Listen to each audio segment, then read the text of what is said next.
All right, ladies and gentlemen, thank you once again for sticking with me here on this Sunday night as this is the final edition of Sports Talk 1240. Um, I can't believe that, this show has been on for 13 years. Um, and this has really been such a great experience. I've been personally involved with Sports Talk 1240 for the last 2 or 3 years, and Rob, who is the executive producer of the show, and Brian Graves, one of the producers of the show as well, the technician. These guys here are some of the best guys that you could work with, and it's been an honor and a pleasure to be here on these airwaves and to be given this platform, which is has really helped so many people who've walked through these WGBB hallways in the past, and really have to appreciate this opportunity, and you know just be able to sit down and talk sports, especially with all of the stuff going on in the world right now and this year and just everything. It's just nice to be able to sit down and be silly and be distracted for an hour or two and just have a good time talking sports, voicing our opinions, and just let it be known. It's been real exciting the last couple of nights. Um, Seeing the Knicks back in action, and the Nets obviously too. I mean, you really have to admire what the Nets have done. The Nets have turned themselves. I mean, I remember growing up seeing the New Jersey Nets, and they were obviously, you remember them from the old days.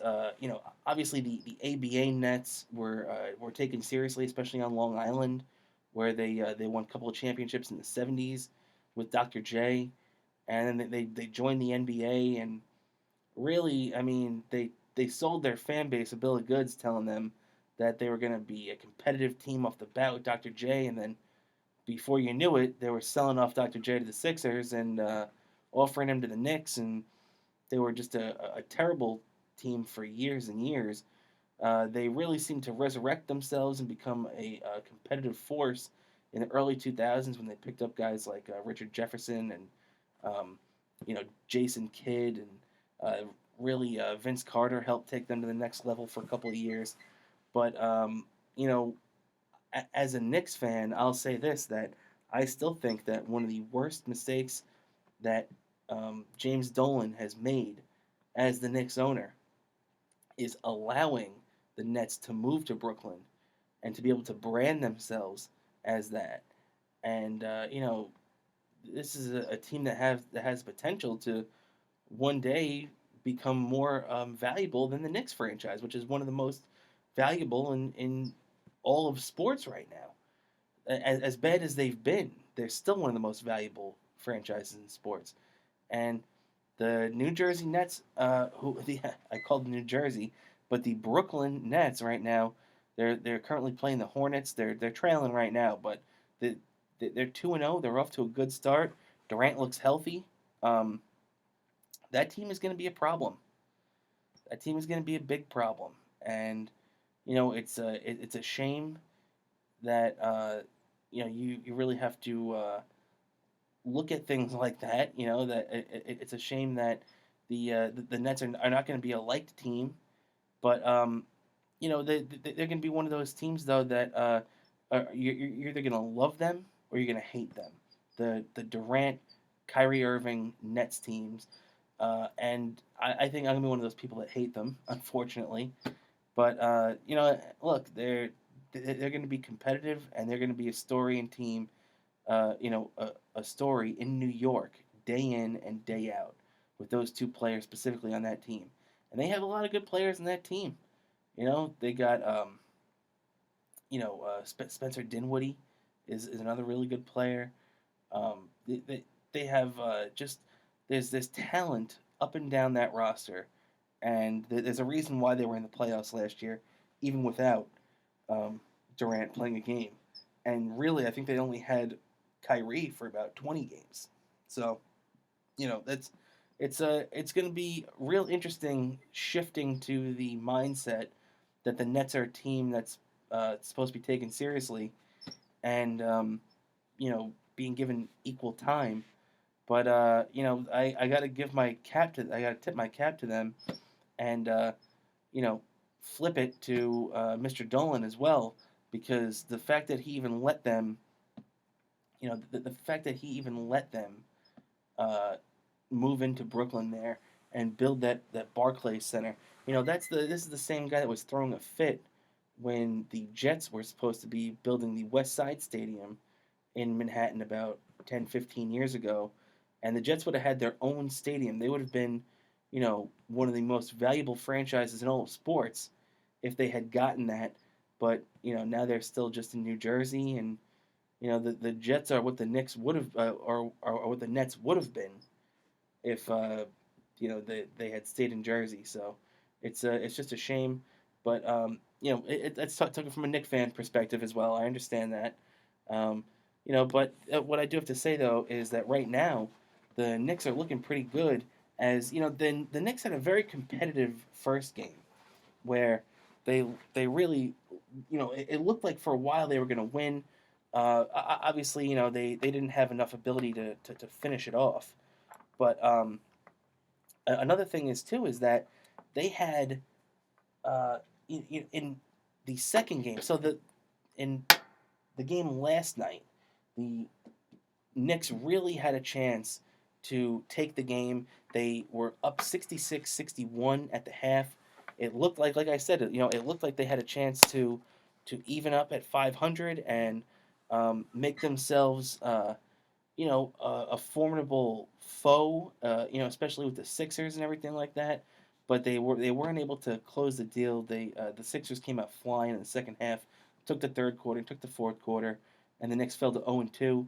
But right now, if you were going to list some of the best teams in the East right now, at the top of that list, the Milwaukee Bucks would have to be there. I mean, I don't know, I don't know who's not putting the Bucks right there, and the Knicks are up big on them right now, 61-45 at halftime. So you have to give them credit there.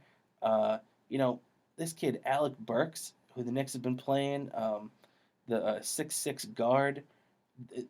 This kid has been 20 plus points all three games. Well, this being the third game now at halftime, he's got 15 points in 13 minutes, an assist and a rebound. This kid is looking really good. Um, there's a lot of stuff to be happy about if you're a Knicks fan right now. And obviously, you know, I'm going to be talking about the Rangers in a little bit, right? And one thing I'm going to be keep hammering home for the Rangers is that, especially with the way that the playoff format is this year, this is about a year of growth. Now, if they make the playoffs, absolutely, it's awesome, it's great, you got to enjoy every second of it. But if they don't make the playoffs, just make sure that things get better. Make sure you see growth from certain players. Now, the Knicks, that's even take that to the next level. The Knicks, it's just they really have to take step forwards with individual teams, individual players. I mean, you might not be able to go out there and compete for a playoff spot, especially the East isn't as good as it was with LeBron, but so you might be able to sneak in there under 500. I don't know if the Knicks are even going to be that close to it, but you just want to see growth out of certain players, especially with Thibodeau as the head coach now. Show me a little more from Knox. Get me a little something from Neil Aquina. How about this kid quickly? I want to see something out of him. He looked like he had the ability to, maybe not be a game breaker, but be a guy that can set people up and be a good facilitator on the floor, and maybe even a little bit of a court general. He had a little bit of those leadership, qualities. So that's stuff that you like to see. But I mean, when you look at like the starters too, I mean, Mitchell Robinson, this kid's been playing pretty good. I think he's got a good chance to continue to improve. You know, Julius Randle, he's your highest paid guy. This is a guy that's got to produce one way or another, and if he's not producing, that's when you got to start talking about getting him off this team. but right now he's putting up some decent numbers. R.J. Barrett, R.J. Barrett, a lot of people calling him Carmelo Light, where he's one of these things where he's gonna, he might not be the straight killer scorer that Carmelo was, but he's still a scorer. And this is a guy that's going to drive to the basket, put it in the paint, and get you points. And that's what the Knicks need out of him. And this is a guy too that I really liked last year. I think he was disrespected. I heard certain hosts on FAN last year calling him just a bad basketball player. Elfrid Payton, you know, Elfrid Payton might not be LeBron James, but this is a guy that you can stick in there and he can get the job done, play good defense. 14 minutes, 11 points, three assists, 2 rebounds, 5 of 7. The guy looks good on the floor, so I like what I see out of him. And also, like I said, this kid Alec Burks, who I'm liking every time. The more and more I see out of him, I like what I see. So just give me some more. I want to see, maybe Smith Jr. a little bit. This kid Austin Rivers, and Toppin hasn't played tonight either. So I'm wondering what that's about. Maybe they're not liking what they're seeing. Um, you know, I'm sure there's a reason if Thibodeau's doing it. And Thibodeau's one of these guys. He could be a hard nosed guy. He could be, a tough coach to get along with. He kind of reminds me of like the basketball version of a John Tortorella, where he can be either really really good for a young player if he likes you, but if you get in his doghouse, he could take you down a notch. So a lot of Ranger fans remember that with Chris Kreider, where a lot of fans would say that Tortorella was way too hard on Kreider, and that really affected his growth and development. Well, I think Kreider has really turned into a great player, regardless, and I think the same thing. I think a coach asking a lot of a player is never a bad thing. Let's put it that way. And I think that Thibodeau is going to get the most out of this young roster, and I'm really excited to see. Especially if they could hold on to this lead tonight. I mean, you're up by 16 right now at home. A 16-point lead in the NBA is nothing to be sure of. It's not, that's not going to win you any, NBA championships being up by 16 in the third game of the year, but it's something to build on. And if you can beat the Milwaukee Bucks, albeit early in the season, I'll take that hands down. And the Knicks really need a feel good win like this. This is something that you like I said, you really, especially for the younger players, because the younger players, it's almost like the movie Major League, where it's like they're too dumb to know any better. Like they're not they haven't been around long enough to know that they're not supposed to be up 16 points against one of the best teams in the East right now. So let them know that that you're here, that you're a team to be reckoned with, that opposing teams just can't look at a trip to the Garden and say, hey, that's a W. Put that one in our back pocket. We don't got to worry about playing our hearts out, or winning by the skin of our teeth in New York, because that's going to be a W. Well, that's what it's been the last couple of years. Guys coming into New York kicking their feet up and leaving town with a W, leaving Knicks fans with heartburn. So let's just hope that this is the beginning of home court meaning something again at the Garden. You know, home home ice means something in hockey. Home court means something in basketball, and you got to make sure that when people are coming into your building, that it's not a layup. You've got to make sure that if they're going to beat you, they're going to earn that. And especially in the 90s, when the Knicks really had big time home court, teams knew that when you were coming in to play the New York Knicks, you were going to get smacked in the mouth. And if you left that town, if you left that arena with a W, you earned it. Guys like Michael Jordan going out and dropping 50. Guys like Charles Barkley going out and getting you know scoring all over the place, getting a triple double.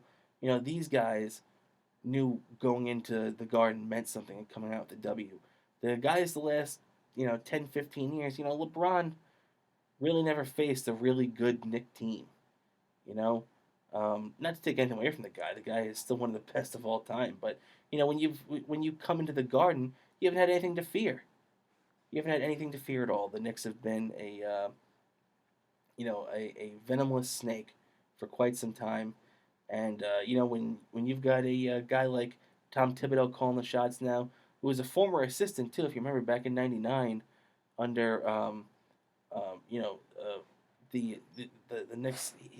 You know Thibodeau was a former assistant coach, and under Van Gundy, and you really just want to see a guy like this who Thibodeau. Another reason why I always have a fondness for Tom Thibodeau is that he once said that he would crawl through glass to be the Knicks head coach to Madison Square Garden. He would crawl through glass to get to Madison Square Garden to be the Knicks head coach. So um, that's dedication. This is a guy who I'd want to go to war for. You'd always hear people saying that they'd run through a wall for this coach or that coach. That's the type of thing that if I was a Nick, I want to run through the wall for this guy. And it looks like he's gotten these guys believing something. So, tip of the cap to the Knicks, and tip of the cap to the 2-0 Nets too. Wouldn't surprise me to see if they came back against Charlotte tonight and improved to 3-0, because that's a pretty damn good basketball team. You gotta hand it to those guys over there. Steve Nash, early in his coaching career, looking like he's pushing all the right buttons.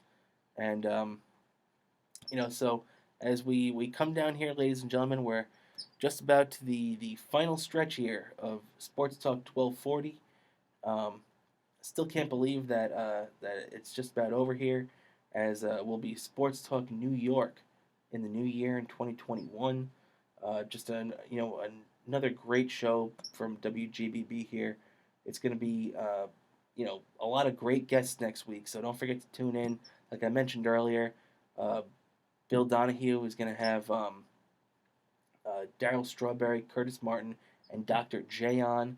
And I'm going to be on after that at 9 o'clock. I'm going to have former Giant tight end Mark Bavard.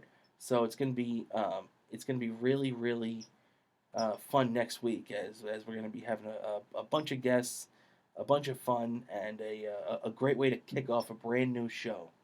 And especially here, here just talking sports, doing what Sports Talk 1240 has always done. We're just gonna end it. And this show has always had a special love of hockey, and that's how I want to bring it home here. Now, as the NHL Board of Governors and the Players Association, the union, and everything else, they finally have come to an agreement. It might be a little bit later than a lot of us hoped. We were kind of hoping that it would get started sometime around the same time as the NBA, but it looks like they're going to be about a month later, maybe 3 weeks later than that, as it's saying that the hockey season will officially start on January 13th. Um, Camps start on, if you were a team that didn't make the playoffs, and that's including the qualifying round. So, if you didn't even make the qualifying round, like for instance, the Rangers made the qualifying round but didn't make the actual playoffs because they lost in the qualifying round, they'd still have to wait like every other team. Only the 7 teams that didn't even qualify for the qualifying round um, are going to be taking part in camps starting on New Year's Eve, December 31st, so they can start opening their practice rinks up and getting everybody on the ice and getting everybody tested, and they can all start doing team activities on the 31st. Everybody else has to wait until the 3rd, Sunday the 3rd, which is coincidentally the same day that Sports Talk New York will debut. So while me and Bill are talking sports and talking to our top of the line guests next week, the NHL community will be fully back on the ice for the first time since March. Every single team will be skating.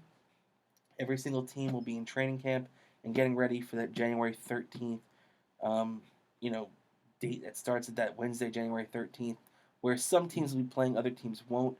Locally here, The Rangers and the Islanders are opening up against each other.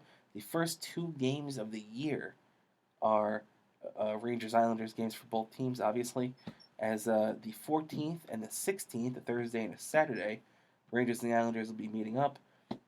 Those are going to be two really, really hard fought games. The last time that these two teams have met, actually, was back in the final week of July as they played a lone exhibition game against each other while they were up in Montreal getting ready for their respective qualifying rounds.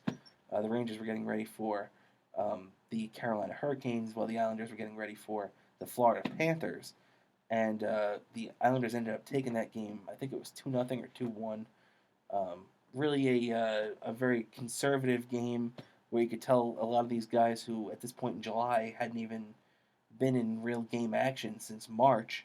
I think March 12th is when the hockey season was pulled at that point due to positive COVID tests and everything going on in the world at that point. So, there's a lot of things um, that they really had going on, but so we're going to be kicking off the 2021 season against the Rangers and the Islanders with a local rivalry, both at Madison Square Garden. The first time that the Rangers will be playing on the island will be in April. I think the date is April 10th. So it's gonna be a while. The Rangers will be closing the season against the Bruins in May. The final day of the regular season for the NHL will be May 8th. So while we would be in the second round of the playoffs normally, probably maybe the final stages of the first round, but most of the times once you're in May, it's the second round of the playoffs. But this time will be just ending the regular season. Um, so it's gonna be really crazy the way that this is all gonna play out. They're gonna be fitting all of this into you know the they're gonna be fitting all of these games, 56 NHL regular season games, into I believe it's like 118 days or something like that. Normally it's like 176 days, but they're fitting everything into a much tighter frame. But they said due to certain, with travel restrictions, and the way they're doing it this year is that so they're breaking up the division. So there's going to be a West, Central, and East division comprised of all 24 American teams. Then they're going to have a Northern division comprised of all 7 Canadian teams. Now, the way they're going to do the playoffs is that, normally it would be the top 3 teams from each division make the playoffs, and then there's 2 wild cards who vie for the last 2 spots based on points and points percentage and all things along those lines, right? Well, that's out the window this year, as each um, division will admit 4 teams to the playoffs. The top 4 teams in each division make the playoffs, and it means especially in the East, it's going to be a very, very, very tough road to the playoffs, as you have such devastating talent in this division. It's really crazy, and also on a side note, um, I don't know if you've heard, if you have been keeping up with hockey at all, but Henrik Lundqvist, who left the Rangers at the end of September this year, when the Rangers let him go, and bought his contract out, um, he went after that and signed with the Washington Capitals. And unfortunately, about a week ago, it was revealed that Henrik Lundqvist has a heart condition, um, and he will not be playing this season for the Washington Capitals. And while as a diehard Ranger fan who, loves Lundqvist and knows he's going to the Hall of Fame, and he's going to the Hall of Fame in a Ranger jersey, and his number's probably going to be retired at the Garden one day. Um, it relieves me a little bit that I don't have to compete against him this year. But being that he's such a great guy and he's not ready to hang him up yet, no one wants to see one of the all-time greats' careers end in that manner. So whether it's with the Rangers or not, um, I just want to wish that Henrik Lundqvist gets healthy as quickly and as easily as possible and gets back on the NHL ice, because I hope that this isn't the reason that his on ice career is finished. So I just want to give that to Henrik, because he's one of the classiest and best athletes that I've followed. So he really deserves to go out on his own terms and not because of some health condition. So get well soon, Henrik. Hopefully that all works out. And but so just to get back to the hockey playoff format, so the way it's going to be set up is that it's going to be like the old Patrick Division, pre 1994 1995 strike um, playoff format, where the first two rounds of your playoffs are going to be against solely division opponents. So four teams from your division make the opponents. You split those four teams up. One plays four, two plays three, and then the winners play each other in the second round. So, you know, these teams will not be playing outside of their respective bubbles until at least the conference finals.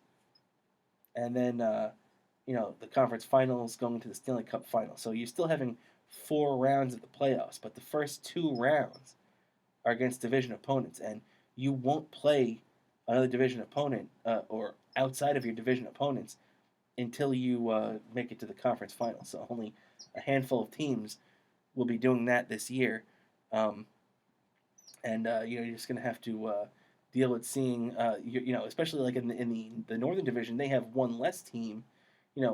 We have three divisions of 8 down here. In Canada, they're going to have one division of 7. So they're going to be playing their opponents like 9 or 10 times, while as the ones down here, we're going to be playing each other 7 times. So it's going to be a lot of Ranger Islander games. It's going to be a lot of Islanders Devils and Islanders Flyers and Rangers Bruins, and it's going to be a lot of overload for hockey the next few months. But you know what?